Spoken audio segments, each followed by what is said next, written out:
Lihat ini pergerakan dari sektor ini hanya satu yang hijau dan IHSG juga turut merosot. Bagaimana tanggapan Anda? Apakah memang sudah sesuai dengan ekspektasi sebelumnya sebagai seorang analis melihat ini? Ya, kalau kita perhatikan mungkin pergerakan sebelumnya yang mana kita perhatikan bahwa IHSG menunjukkan penguatan 2 hari beruntun, kemudian diikuti dengan 2 hari lagi saat ini yang mengalami koreksi. Artinya kita lihat bahwa memang ada potensi dari sisi investor untuk melakukan aksi taking profit, mengingat bahwa ada sebuah kejutan pada rapat RDG pada bulan yang lalu, yang mana ketika RDG ternyata menaikkan suku bunga sebesar 0,25%, yang mana ini tidak ada di ekspektasi pasar, yang sedikit sekali analis juga memperkirakan saat itu bahwa akan terjadi kenaikan suku bunga. Hal ini menjadikan adanya kekhawatiran terjadi kembali pada rapat RDG besok ini.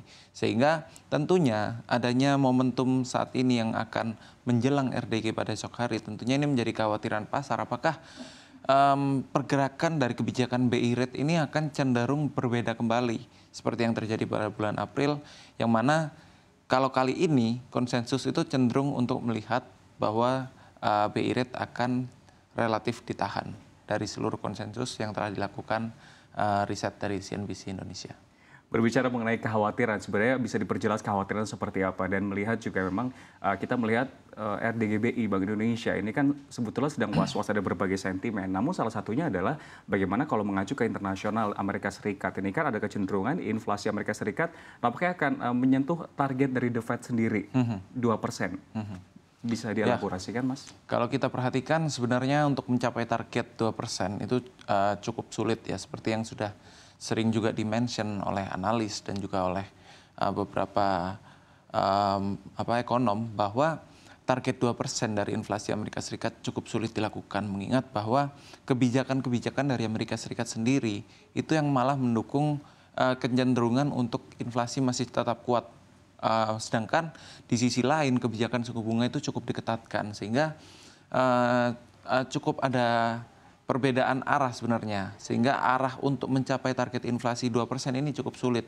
Nah, kalau kita perhatikan dari data utang Amerika Serikat yang terus menembus dari ceiling debt-nya, batas ambang batas utang dari Amerika Serikat sendiri, tentunya semakin tinggi debt yang diambil dari Amerika Serikat, tentu ini cukup mempengaruhi dari tingkat inflasi dari yang terjadi di Amerika Serikat.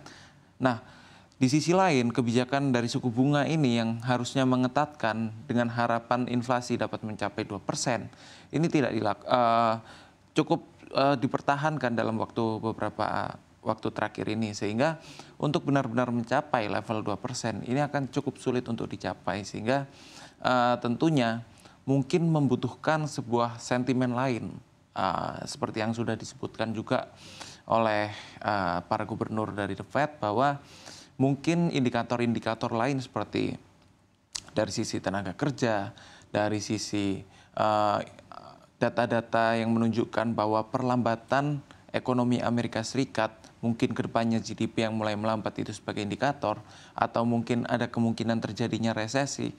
Sentimen-sentimen lainlah ini yang akan menjadi dasar atau alasan untuk The Fed kedepannya dapat memutuskan kebijakan pemangkasan suku bunga, seperti itu.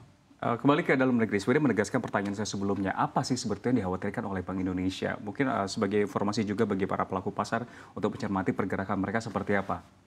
Ya, tentu kalau yang diperhatikan tentunya salah satu yang menjadi aspek utama dari kebijakan BI ini adalah pelemahan nilai tukar rupiah. Mengingat dalam kondisi kita pada April lalu meningkatkan suku bunga, level rupiah untuk mampu ke bawah dari 16.000 ini cukup sulit, meskipun kita mepet terus berada di 15.900 ke atas. Artinya harapan untuk memperkuat nilai tukar rupiah ini masih cukup sulit, sehingga tentunya ini menjadi kekhawatiran pasar bahwa aksi pengendalian rupiah ini adalah aspek yang juga perlu diperhatikan oleh Bank Indonesia, mengingat kita juga negara impor yang cukup signifikan, kita juga mengimpor BBM cukup masif, sehingga ketika kita impor BBM yang mana bahan bakar minyak itu menjadi komoditas yang besar dibutuhkan di Indonesia, sehingga ketika kita impor dan nilai impor ini mengalami kenaikan, tentu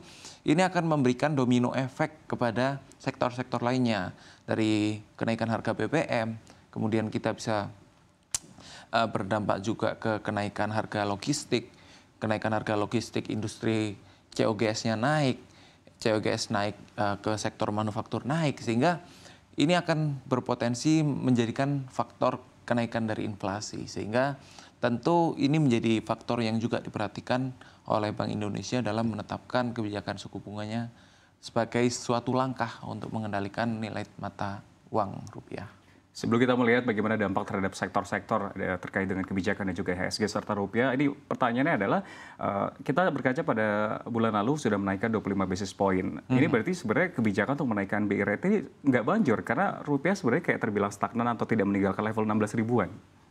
Ya, kalau kita perhatikan mungkin terdapat sentimen lainnya. Mungkin kalau kita lihat ketidakpastian dari geopolitik global, adanya ancaman-ancaman ini, kekhawatiran, keraguan, berbagai faktor inilah yang juga turut menyebabkan investasi di pasar keuangan dalam negeri, domestik di Indonesia ini masih cukup mengkhawatirkan, sehingga investor asing masih belum dapat memastikan untuk dapat memutuskan berinvestasi di Indonesia. Seperti mungkin mereka cenderung untuk mengalihkan asetnya ke yang memiliki risk free atau aset yang memiliki risiko sangat rendah, seperti yang kita tahu dari gold, komoditas, ini mulai menunjukkan adanya penguatan signifikan.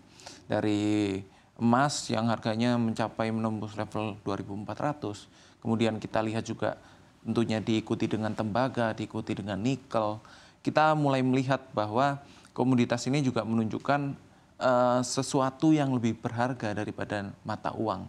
Sehingga dengan beralihnya investor, beralihnya institusi keuangan, fund manager untuk lebih berinvestasi pada aset-aset yang berbentuk aset fisik, tentunya ini akan mempengaruhi dari nilai tukar juga, mempengaruhi dari pasar keuangan domestik juga, sehingga kita tahu bahwa emerging market seperti Indonesia yang merupakan cukup memiliki risiko tinggi meskipun dengan return yang juga baik juga ya, tentu ini menjadikan kekhawatiran terutama untuk big money untuk dapat berinvestasi secara besar di Indonesia saat ini di tengah ketidakpastian global yang terjadi.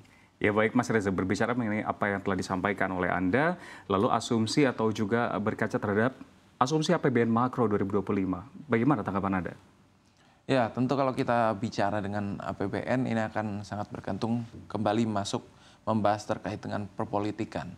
Sehingga kebijakan-kebijakan terkait APBN ini cukup relate dengan rencana-rencana presiden ke depannya, yang mana presiden terpilih untuk 2024-2029 adalah Prabowo Subianto.